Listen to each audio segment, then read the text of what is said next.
인생의 준비라고 한 말씀으로 인생의 준비 성경이라는 주제로 말씀을 같이 상고하려고 합니다. 작년 여름에 제가 제 두 아들하고 같이 1박 산행을 했어요. 마운틴 레이니어에 오후에 갔다가 1박하고 오는 그것으로 그렇게 계획을 세웠습니다. 이곳에 와가지고 처음으로 같이 추억을 만드는 그런 일들을 만들자라고 그렇게 해서 간단하게 먹을 것을 준비하고 텐트를 준비하고 또 식사와 또 같이 할 수 있는 그것을 준비해서 출발을 했어요. 캠프장에 빈 장소를 찾아서 텐트를 치고 불도 피우고 또 등산을 갖고 했으면 가장 즐거운 것이 가서 고기를 구워 먹는 것이죠. 그래서 저녁 식사를 준비하면서 다 장작을 피우고 했는데 요리할 것을 다 이제 고기도 재워놓은 것도 빼고 상추도 빼고 밥도 집에서 해갔어요. 거기 가서 하려면 복잡하니까 해가지고 한 것을 다 빼놓고 했는데 가장 중요한 그 고기를 구울 프라이팬을 안 가지고 갔어요. 다 준비가 됐는데 이 생고기를 먹을 수가 없고 어떻게 할 수가 없습니다. 그래서 들뜬 분위기가 갑자기 불쌍한 분위기로 그렇게 변했어요. 애들한테 같이 맛있게 먹자라고 했는데 정작 먹을 수 있는 요리할 팥을 안 가져와서 좀 어떻게 해야 될지 그럴 때 이제 우리 지혜를 경험을 살리는 거죠. 다행히 캠프장이라 좀 가까이 그렇게 다른 곳에서 오신 분들이 계셨어요. 그래서 애들에게 가서 우리가 팥이 필요하니까 좀 빌려와라 라고 그렇게 이야기했더니 확실히 미국에서 자라서 그런지 몰라도 빌리러 가도 돼요? 하고 물어보는 거예요. 빌려줄까요? 그렇게 물어봐요. 제 생각에는 당연히 빌려줄 거라고 그렇게 우리는 생각하죠. 그래서 얘들이 아직 그렇게 다른 사람들과 교제하고 하는 부분에 있어서 생각이 틀리구나 라고 하는 그런 생각을 했어요. 더군다나 또 밤이기 때문에 초면에 와서 젊은 애들이 와서 그 팥을 빌려달라고 하면 그것도 또 쉬운 일은 아닌 것 같아요. 그래서 가서 잘 이야기하면 빌려줄 수도 있고 잘 못하면 안 빌려주니까 밥 먹으려면 빌려오고 그렇지 않으면 알아서 해라 라고 그렇게 보냈어요. 뭐 방법이 없으니까 애들도 이제 가서 첫 번째 곳에 갔더니 자기들은 그 팥을 안 가져오고 그냥 다 요리된 것을 가져와서 없다고 하고, 다행히 그 다음 장소에 갔더니 빌려주어서 요리를 맛있게 해가지고 이제 먹었습니다. 그리고 깨끗이 씻어가지고, 우리 한국 사람들의 정서는 빈 그릇을 주면은 안 되잖아요, 그렇죠? 그래서 싸온 그 과자를 스낵을 좀 넣어가지고 애들한테 갖다 주라고 했더니 또 반응이 와요. 아빠 이거 갖다 주면 안 돼요. 이런 거 갖다 주면은 저 사람들이 안 먹어요. 이유는 뭐냐면 모르는 사람이 줬기 때문에 먹고 사고가 나든지 아니면은 그런 것에 대해서 경계한다라고 하는 거죠. 가만히 듣고 보니까 또 그것도 그래요. 그러니까 살아온 과정이 틀리고 그들이 경험한 것이 틀리기 때문에 우리의 문화와 또 생각이 다르다라고 한 것을 보았어요. 아무튼 미안하지만 깨끗하게 씻어서 잘 갖다 드리고 그렇게 하룻밤을 지내고 왔습니다. 제가 말씀드리려고 하는 것은 뭐냐면 인생에 있어서 준비를 한다고 해도 쉽지가 않아요. 잘 준비를 한다고 하룻밤 갈 거 준비한다고 했어도 중요한 팥을 빠뜨리는 것처럼 우리 인생 70년, 80년 사는데 우리는 그것을 하기 위해서 공부도 열심히 가르치잖아요. 또 돈도 열심히 필요하다고 생각하고 기술도 배우고 또 사람 관계가 필요하다고 그렇게 배우고 준비하지만, 그러나 그것들이 우리의 나그네 된 길을 가면서 때를 따라서 일어나는 사건들, 일들에 얼마나 도움이 되고 우리를 인도해 나갈 것인지, 갑작스럽게 닥친 실직에 대해서 우리는 잘 준비를 못합니다. 생각지 못한 사고, 저도 사고도 여러 번 나보고 했지만 당장 사고 난다면 뭘 어떻게 할지 잘 모르겠어요. 그렇죠? 여러분도 당장 사고 나면 옆에서 수없이 보험회사 보았고 텔레비전 광고도 보았고 사람 사건들을 보았는데 당장 사고 나면 어떻게 할지 모르는 것이에요. 또 원치 않는 질병 내게 닥치면 어떻게 될지 잘 적응이 안 돼요. 저도 장례를 100여 번이 넘게 그렇게 해왔잖아요. 그런데도 그때마다 익숙하지가 않아요. 절대 그렇게 되지 않습니다. 자녀들도 마찬가지예요. 학교 생활 그렇게 쉽지 않고요. 그들이 당하는 문제들 부모라고 해가지고 다 학교 생활 대신 해줄 수도 없고, 친구 관계 대신 내가 해결해 줄 수도 없어요. 선생님과의 관계도 마찬가지입니다. 결혼 문제도 마찬가지예요. 또 사랑하는 사람과의 이별도 우리는 항상 준비가 되어 있지 않습니다. 나이 들면은 마음대로 움직이지 못하는 그런 자신의 그 상황을 보면서도 어떻게 준비가 안 돼요. 그렇죠? 내가 나이 든다고 준비한다고 해가지고 기억력이 준비가 됩니까? 뭐가 준비가 돼요? 제대로 준비가 안 되는 것이죠. 돈이면 되는 줄로 생각하고 일평생 돈을 모아서 어떻게 뱅크에는 쌓아놓을지 모르고 집에는 캐시가 있을지 많이 있을지 모르지만 그것으로 준비가 된 것이 아니에요. 자녀가 있다고 해서 된 것도 아닙니다. 어떻게 보면 자녀들도 많은 이 시대에는 부모님들을 짐스러워하는 때가 된 것이죠. 그래서 부모와 자녀의 관계도 거리가 멀어지고, 부모도 돈이 있어도 자녀에게 끝까지 주질 않는 그런 시대가 되었고요. 우리는 그것 때문에 가정의 불화가 일어나는 것까지 보았습니다. 하물며 막상 여기는 70년 80년이지만 막상 영원한 삶으로 준비를 해야 될 텐데, 영원히 거할 그 장소, 그 나라를 위하여서는 내가 무엇으로 준비를 할 수가 있습니까? 내가 무엇으로 그 나라를 준비할 능력을 얻겠습니까? 무엇으로 지혜를 가지고 내가 할 수가 있겠는지. 유대인들에게 자녀가 고기를 달라고 하면 고기 잡는 방법을 가르쳐주라고 하는 탈무드의 격언이 있습니다. 고기를 주는 것은 그때 감사할 것이지만 고기를 잡는 방법을 가르쳐주면 그는 계속적으로 부모님이 안 계셔도 고기를 맛볼 수 있고 잡을 수가 있는 것이죠. 그런 것처럼 오늘 바울은 우리에게 이 세상뿐만이 아니라 영원한 나라에 대한, 종말을 맞이하고 영원한 나라를 맞이하는 그 사람들에게 그냥 오늘 내 기도 들어주고 오늘 나에게 필요한 질병 고쳐주고 내 필요한 것을 도와주는 그런 수준이 아니라 언제든지 옆에서 나를 도와주고 영원히 나에게 가장 완벽한 준비를 해줄 수 있는 그것을 준비를 시켜주고 있습니다. 디모데후서 3장 1절에 보니까 네가 이것을 알라, 말세에 고통하는 때가 이르리니. 네가 이것을 알라, 말세에는 고통하는 때가 분명히 온다라고 그렇게 이야기해요. 사람이 자기를 사랑하고 돈을 사랑하고 쾌락을 사랑하고 자기 스스로 교만해지면서 그렇게 인내하지 못하고 하나님보다 자기를 사랑하는 그런 관계 때문에 점점 많은 어려움, 말세의 고통이 이른다라고 하는 것은 종말이 왔고 영원한 삶이 시작된다라고 하는 거죠. 그러할 때, 말세에 고난이 올 때, 또 말세가 끝나고 영원한 삶이 올 때, 그때 나에게 도움을 줄 수 있는 것이 무엇인가? 부모님도 안 되고요, 자녀도 안 되고요, 돈으로도 안 되고요, 안 돼요. 베네수엘라 가면은 지금 돈이 어마어마하게 많이 있잖아요. 그런데 안 돼요. 돈이 다 무용지물 됩니다. 그래서 금을 사기 시작하는 거죠. 금이 있다고 해결되는 것도 아니에요. 무거운 거 들고 갈 수도 없어요. 오늘 우리에게 바울은 종말을 또 어려움을 당하는 자, 그리고 영원을 준비하는 자들에게 오늘 우리에게 말하는 것이 바로 오늘 본문의 말씀입니다.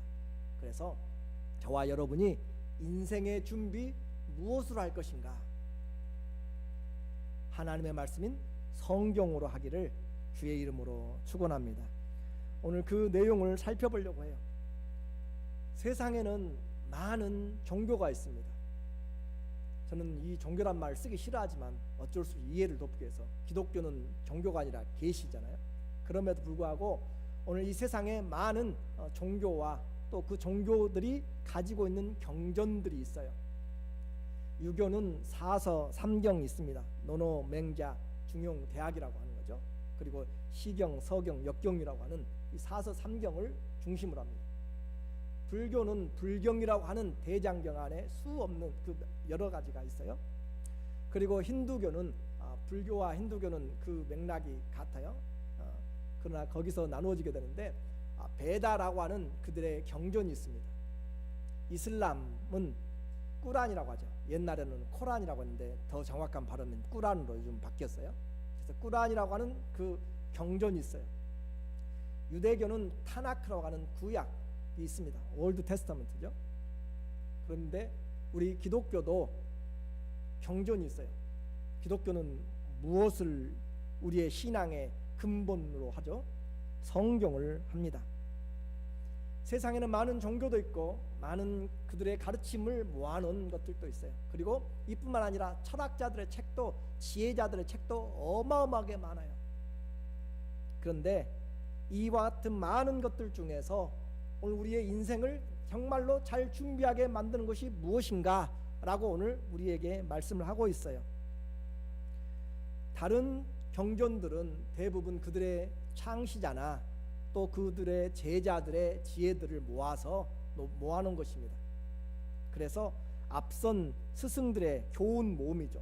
창시자의 교훈과 또 경전들은 비슷해요. 사람들은 대동소이합니다. 여기에 산다고, 동양에 산다고 해서 부모 관계나 형제 관계, 친구 관계가 틀린 것이 아니에요. 서양도 마찬가지고 배고프고 또 이웃을 대하는 것 그 비슷비슷해요. 죽음 다 똑같이 맞이하고요. 아픈 것 다 맞이하고요. 그렇기 때문에 그 대동소이한 것들을 보면은 어떤 사람들은 그래요. 성경에 있는 내용이 다른 경전에도 있다. 그래요. 있습니다. 가르치는 것들이 있어요. 이웃을 사랑하라, 부모를 사랑하라 하는 것들도 성경보다 어떤 내용은 더 정확하게, 더 친절하게, 더 아주 마음에 와닿게 그렇게 써놓은 것들도 있고 비슷한 내용들도 많이 있어요. 선을 행하는 것도 오른손이 한 것 왼손이 모르게 하는 것들도 다 여러 부분에서 많은 것들이 비슷합니다. 대동소이하다고 그랬죠. 더 감동적인 것도 있어요. 그래서 어떤 사람은 이 성경을 다른 불교가 더 500년 먼저 생겼으니까 거기서 빌려왔다라고 베꼈다라고 하는 사람들도 있어요. 그러나 정확한 것이 다른 것이 있습니다. 정확하게 다른 것이 있어요. 다른 경전은 사람들의 지혜와 사람들의 경험과 또 그들의 교훈을 써놓은 것입니다. 다시 말하면 사람들의 호흡으로, 사상과 생각으로, 지식으로 써놓은 것이에요. 그런데 오늘 성경은 디모데후서 3장 16절에 분명하게 다른 것을 이야기합니다. 한번 읽어볼까요? 모든 성경은 하나님의 감동으로 된 것으로 교훈과 책망과 바르게 함과 의로 교육하기에 유익하니. 다른 것들은 창시자나 그들의 제자들이 함께 모아서 시간이 가면서 점점 결집되고 해서 모아놓은 것들이에요. 그런데 성경도 그런 의미들이 있죠. 선지자들을 통해서 모아놨죠. 40여 명의 그 성경의 저자들 통해서 모여졌어요. 콜렉트 됐어요. 그런데 중요한 것은 모든 성경입니다. All scriptures. 그래서 이것을 모든 성경이 하나님의 감동이란 말은 하나님의 호흡입니다. 하나님의 숨결로 되어졌다라고 하는 것이에요. 하나님이 사람을 만들고 호흡을, 생기를 불어넣으심에 사람이 살아있는 생영이 됐어요. 호흡을 불어넣었다라고 하는 것은 사는 것을 이야기합니다. 여러분들이 이 땅을 떠날 때 뭐가 떠나가요? 호흡이 없으면 떠나가는 것이에요. 아무것도 아닌 것 같죠? 코에서 그냥 숨을 쉬고 있는 것 같아요. 그러나 그 호흡이 떠나가면 우리는 이 땅에 더 이상 살아있는 존재가 아니에요.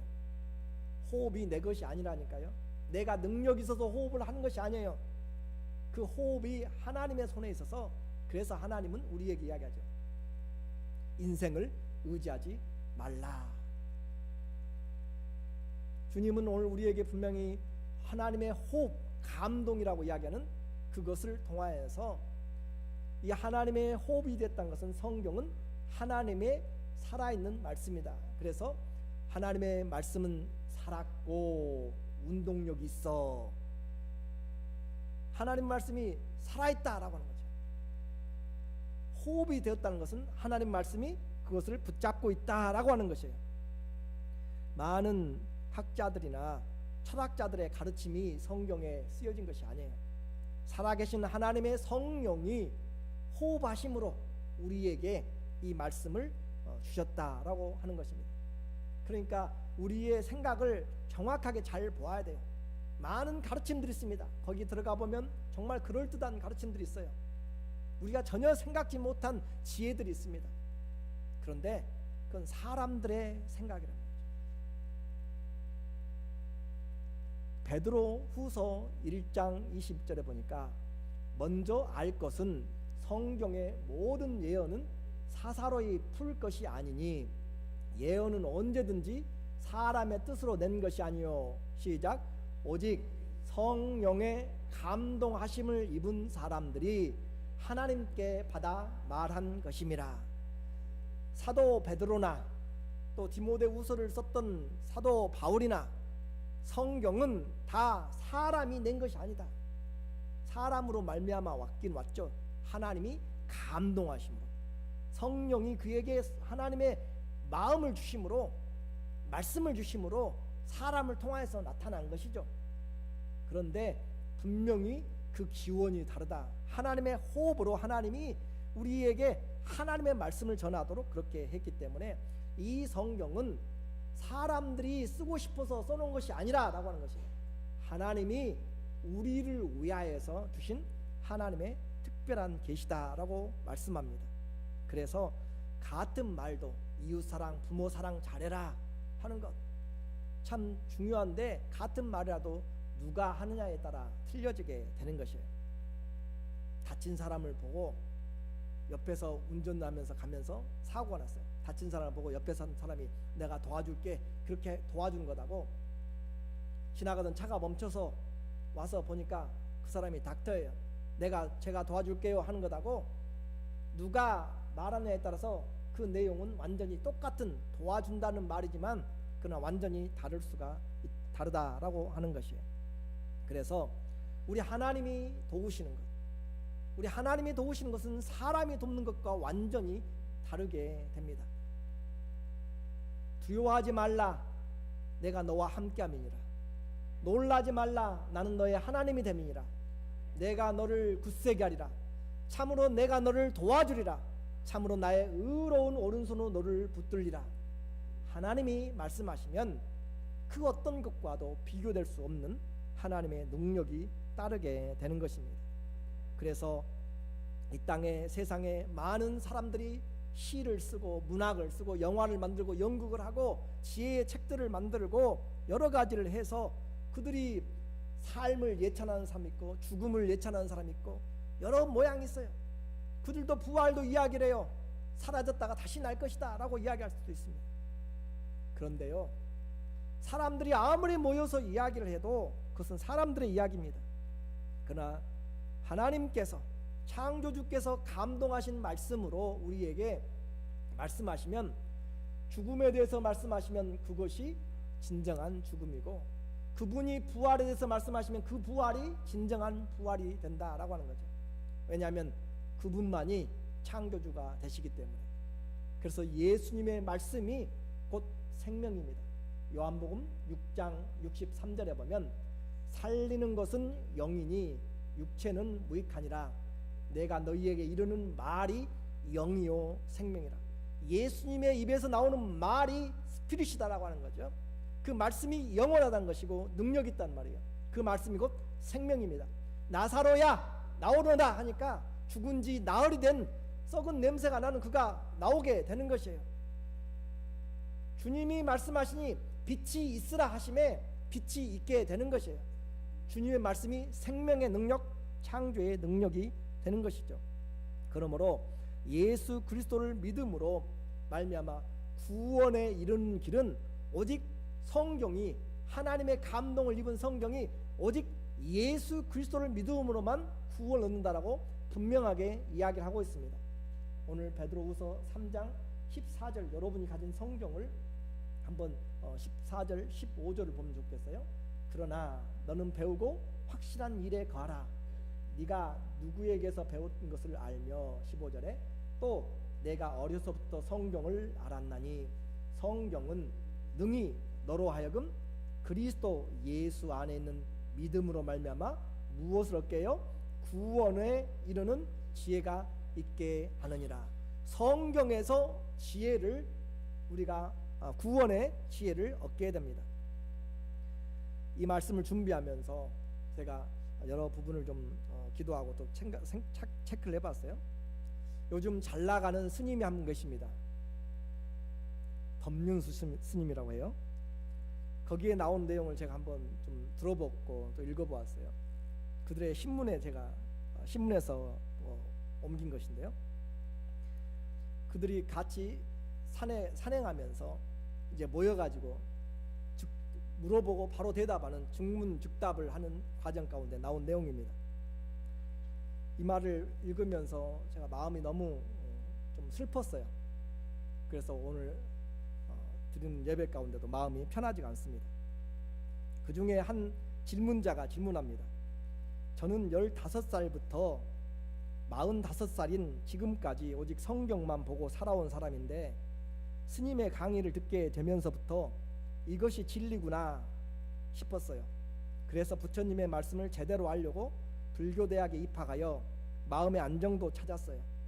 그런데 제가 교회로 인도한 사람만 해도 몇백은 되는데 문득 나는 앞으로 어떻게 살아야 가야 할까 하는 두려운 마음이 들거든요 라고 질문하니까 거기 모였던 사람들이 모두 웃었습니다. 그리고 나서 이 스님이 거기에 대해서 답을 해요. 그러니까 질문자가 지인들을 그리스도의 예수님의 가르침으로 인도한 것 자체는 문제가 아니에요. 질문자가 기독교 신자라서 문제가 아니라 질문자가 지금까지 예수님의 가르침과 어긋난 기독교를 배운 게 문제였던 거예요. 오히려 질문자가 지금은 부처님의 가르침을 통해서 지혜로워졌고 그래서 예수님의 본래 가르침으로 돌아갈 수 있는 안목을 가지게 되었다고 생각한다면 아무 문제가 안 됩니다. 예수님도 따르고 부처님을 따라도 아무 문제가 없어요. 여기는 지혜의 세계, 진리의 세계이니까요. 진리에 어긋난 사람들이 불교니 기독교니 하면서 서로 싸우고 네가 옳으니 내가 옳으니 하면서 서로 싸우는 거예요. 예수께서는 진리가 너희를 자유케 하리라 하신 거예요. 이 진리를 아는 것이 지혜입니다. 이것을 불교적으로 표현하면 깨달음이야말로 모든 고뇌와 속박으로부터 벗어나게 한다라고 할 수 있는 거예요. 그러니까 같은 이야기입니다. 질문자가 교회에 있다가 절에 오든 절에 있다가 교회를 가든 절에도 가고 교회에도 가든 진리의 세계로만 나간다면 아무 문제가 없고 어리석음의 세계로 간다면 그게 어디든 문제가 됩니다. 그러니까 우리는 불교냐 기독교냐를 중시할 게 아니라 진리의 세계로 깨달음의 세계로 나가는 것을 중시해야 합니다 라고 하니까 모든 사람이 박수를 탁 쳤어요. 이런 말씀을 들으니까 관용하죠. 여기도 가도 좋고 저기 가도 좋고 네 마음 편하고 깨달으면 된다. 속이 후련합니까? 저는 읽으면서 마음이 답답해요. 어떻게 15살부터 45살까지 성경만 읽었다고 하면서 전도도 그렇게 수백 명 했다고 하면서 예수님이 어디 갔어요? 진리가 어디가 있어요? 요즘도 기독교인들도 이분의 강의를 많이 보고 들으면서 저에게도 권면하는 사람이 있습니다. 물론 좋은 내용도 많이 있어요. 그러나 듣고 마음이 편해진다고 무엇인가 깨달은 것 같다고 그것을 구원이나 진리라고 생각하면 안 돼요. 마약을 하면 얼마나 기분이 좋은지 몰라요. 통증도 사라져요. 사람들의 가르침 정말 좋은 것 같아요. 그런데 필경은 사망의 길이라고 성경은 우리에게 사람의 길을 쫓아가지 말라라고 이렇게 이야기를 해요. 누군가의 입에서 주옥 같은 말을 듣고 사람들이 구름같이 몰려갑니다. 그래서 거기서 나오는 말이 뭐예요? 생명의 길, 생명과 길과 진리이신 예수님을 믿어도 되고 안 믿어도 되고, 그것이 중요한 것이 아니라 자신의 깨달음, 내가 누구인가, 그 깨달음으로 부처가 되면 그것이 중요하기 때문에 누구든지 진리의 세계로 나가면 된다라고 그렇게 이야기하고, 얼마나 관용스럽냐, 얼마나 기독교 배타적이냐라고 하면서 그렇게 이야기하면서 나와요. 그런데요, 이 말을 참 지혜로운 말 많이 하더라고요. 보니까 제가 몇 개 들어봤거든요. 시어머니와의 갈등에 대해서도 푸는 방법도, 또 우울증에 걸린 사람에 대해서도 이야기를 해요. 근데 성경에 다 나와 있어요. 근데 그 말에서는 은혜를 받지 못하고 거기에서는 은혜를 받는 사람들도 참 접근이 방법이 틀리니까, 제가 말씀드리고 싶은 것은 이 사람이, 이보다 더 뛰어난 성철 스님이, 이보다 더 뛰어난 부처가 예수 그리스도 앞에서 그가 이런 말을 했을 때 예수님이 뭐라고 대답하실 것인지 그걸 한번 기억을 하셔야 돼요. 여러분의 마음이 시원하고 여러분의 마음이 넓어지고 편해지고, 내가 그래서 좀 치료한 받은 것 같아요. 그렇게 생각할지, 예수님이 뭐라고 할지. 예수님 분명히 말씀합니다. 요한복음 10장 8절에도 나보다 온 자는 도적이요 강도니, 다 나보다 먼저 온 자들. 마태복음 23장 7절 이하 예수님은 분명히 이야기합니다. 너희는 땅에 있는 자들을 선생이라 랍비라 스승이라 취하지 말라. 오직 스승은 한 분이시다. 너희는 땅에 있는 자들을 아버지라 하지 말라. 오직 하나님 한 분만 아버지시다. 너희는 땅에 있는 자들을 지도자라 칭하지 말라. 지도자는 오직 한 분, 예수 그리스도다라고 이야기해요. 물론 우리가 지도자라고 많이 부르고 따르죠. 이 나라의 대통령도 지도자예요. 그런데 우리의 인생의 길을, 우리의 영혼의 길을 인도할 지도자, 목자는 예수 그리스도십니다. 이 땅에 수많은 스승들이 있어요. 1만 스승들이 있어요. 그런데 그 스승들을 부르지만, 그러나 우리를 영원한 진리로 인도할 스승은 오직 예수 그리스도 한 분밖에 없습니다. 하나님도 이 땅에 수많은 잡다한 신들이 있지만 하나님은 한 분뿐이세요. 성경의 말씀을 한번 보세요. 예수님 그 말씀을 듣고, 그래 네 지혜가 크다라고 할 것인지, 네가 깨달았구나라고 예수님 이야기할 것인지, 이 길이 성경이 말하는 진리와 생명의 구원의 길인가 보자고요. 신명기 13장 1절에 보면은 너희 중에 꿈꾸는 자나 선지자나 꿈꾸는 자가 일어나서 이적과 기사를 네게 보이고 네게 말하기를 내가 본래 알지 못하던 다른 신들을 우리가 조차 섬기자 하며, 이적과 기적들이 그 말대로 이룰지라도 너는 그 선지자나 꿈꾸는 자의 말을 청종치 말라. 이것은 너희 하나님 여호와께서 너희가 마음을 다하고 성품을 다하여 너희 하나님 여호와를 사랑하는 여부를 알려하사 너희를 뭐하시며 시험하심이라. 다른 종교에도 기적도 많고요, 다른 사람들도 많은 예언도 하고 방언도 하는 사람도 많아요. 그러나 그게 참된 것이 아닙니다. 오늘 우리에게 말씀하는 바는 주님이 네가 정말로 하나님을 마음을 다해서 돈보다 더 주님을 사랑하는지. 예수님 안 믿어도 돈 많은 사람들, 얼마나 통일교 돈 많은지 몰라요. 예수님 안 믿어도 지혜가 얼마나 뛰어난지 몰라요. 지식이 뛰어난지 몰라요. 그러나 이 모든 것을 통하여서 마음을 다하고 성품을 다하고 힘을 다해서 하나님을 사랑하는지, 기적을 쫓아가는지, 내 필요를 쫓아가는지, 정말 하나님을 쫓아가는지 하나님이 시험하심이라 라고 이야기했습니다. 성경은 누구의 감동이요? 하나님의 호흡입니다. 성령의 감동인 성경이 진리를, 무엇을 진리라고 하는가? 요한복음 10 하나님부터 볼게요. 무엇을 진리라고 하는가? 요한복음 14장 6절에 보니까 예수님은 내가 곧 길이요 진리요 생명이니 누구든지 나로 말미암지 않고는 아버지께로 올 자가 없느니라. 하나님 한 분이신데 그분에게 나온 다른 길이 없어요. 다른 진리가 없어요. 다른 생명이 예수님 외에는 없다라고 이야기합니다. 사도행전 4장 12절에 다른 이로서는 구원을 얻을 수 있어요, 없어요? 여러분이 의심스러우면 의심스러운 대로 끝나는 것이에요. 그러나 믿는 자는 믿음으로 그대로 얻게 될 것입니다. 구원 얻을 수 없나니 천하 인간에 구원 얻을 만한 다른 이름을 우리에게 주신 일이 없어요. 여러분이 무슨 이름을 부르든지 그것은 세상 사람들의 자기 뜻대로 사는 것이에요. 그러나 하나님은 하나님의 호흡을 불어넣어서 주신 약속의 말씀에 예수 그리스도 외에는 구원의 이름을 준 적이 없습니다. 그 이름이 누구예요? 마태복음 1장 21절에 아들을 낳으리니 이름을 예수라 하라. 이는 그가 저희 백성을 저희 죄에서 구원할 자이심이라. 성경은 너무나 정확하게 예수님 한 분을, 하나님 한 분을 우리에게 이야기합니다. 여러분도 배운 대로 진리라고 했어요. 불교에서는 이것이 진리라고 이야기하고요. 또 이슬람에서는 이것이 진리라고 이야기하고, 몰몬교도 이것도 진리라고, 또 각양의 종교에서도 진리라고 할 수 있어요. 그런데 말씀드린 것처럼 그들은 사람들의 입에서 나온 것들이에요. 그리고 성경은 하나님의 입에서 나온 말씀이 진리에 대해서 이야기하는데, 시편 31편 5절에 보니까 내가 나의 영을 주의 손에 부탁하나이다.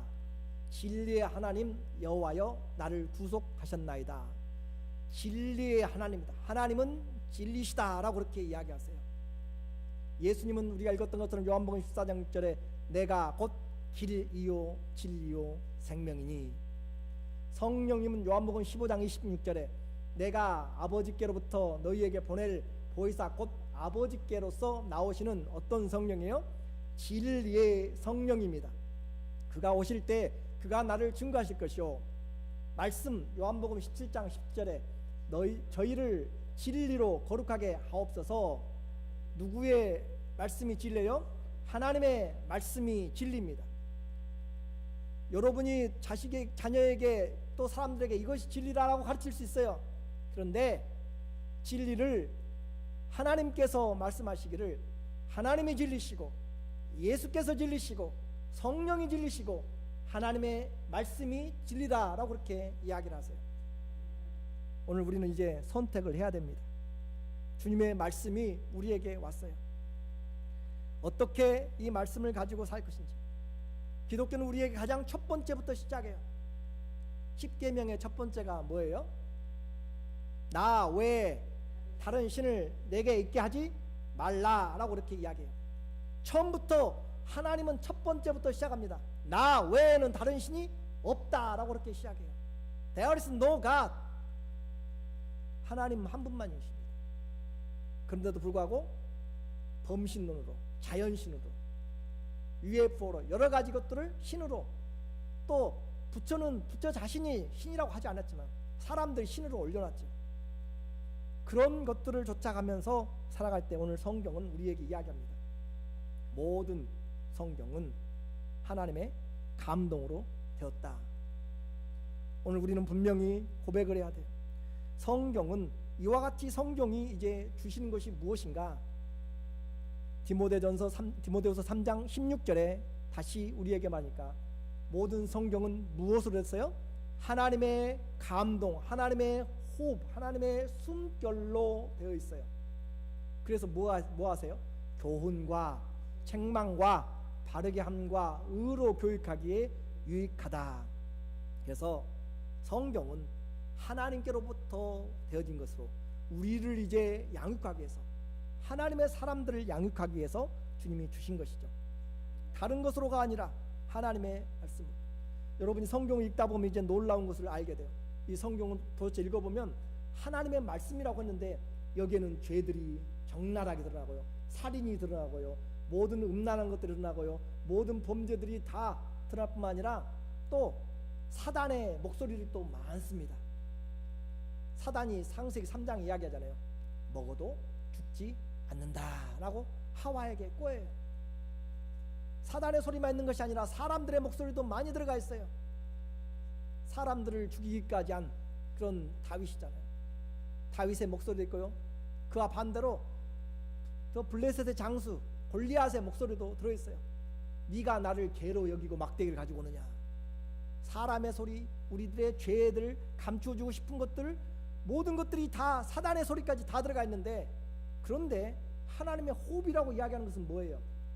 이 모든 사람들의 소리, 죄들을 다 드러내고 있는 것들까지도 하나님이 호흡하심으로써 이런 것들로 우리를 교훈하시고, 이런 것들로 우리를 책망하시고, 우리로 하여금 이런 것들로 바른 길로 돌아오도록, 사단을 괴계를 알도록, 사람들의 죄성이 얼마나 심각한지를, 우리가 감추고 있는 은밀한 죄들이 얼마나 많은지를 드러내는 것으로 우리로 하여금 의로 교육하기에 유익하기 때문에, 하나님이 사람들의 소리, 사람들의 사건, 또 사단의 소리까지 다 집어넣어서 하나님의 호흡으로 우리를 양육하기 위해서 주신 것이다 라고 말씀하고 있는 것입니다.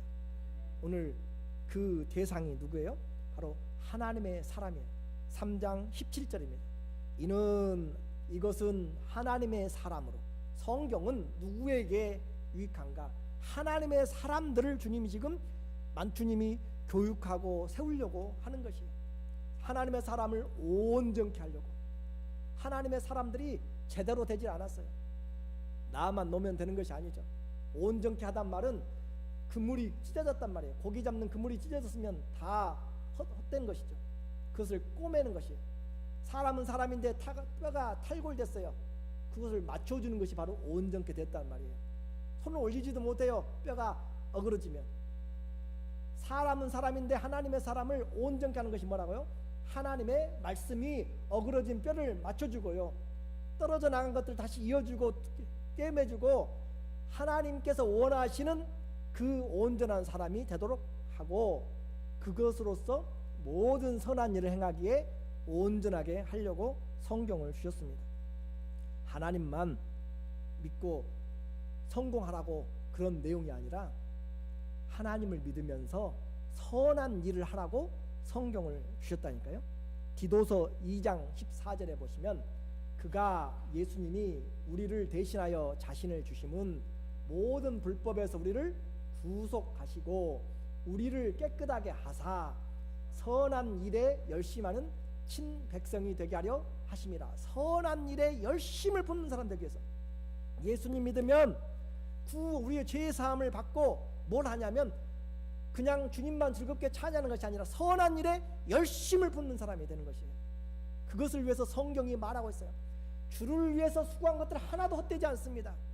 주를 위해서 죽도록 충성하라. 그래야면 생명의 멸류관을 주리라. 예수님 믿는다고 하면서도 움직이지 않는 것은, 그것은 잘못하는 것이에요. 예수님을 알면 선한 일을 위해서 열심을 붓는 것이에요. 마태복음 15장 16절에 이같이 너희 빛을 사람 앞에 비추게 하여 저희로 너희 착한 행실을 보고 하늘에 계신 너희 아버지께 영광을 돌리게 하라.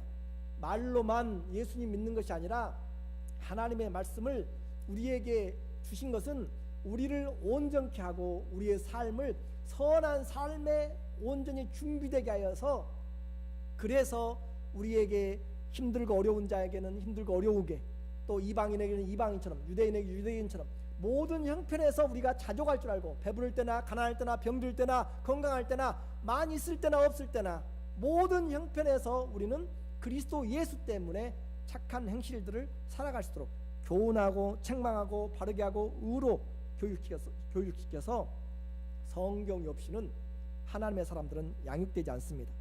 성경이 지금 나를 양육시키고 있는지 한번 보셔야 돼요. 성경의 말씀으로 내가 선한 일을 온전히 하도록 환난과 인내와 연단 중에 소망을 품고 있는지 보셔야 돼요. 오늘 결론입니다. 우리에게 진리의 말씀, 하나님의 호흡인 성경을 주신 것은 특별한 계시로 왔습니다. 그래서 바울은 이 은혜의 복음을 전하는 일에 목숨을 걸었어요. 이 말씀을 전달하는 것이 그의 유언이었습니다.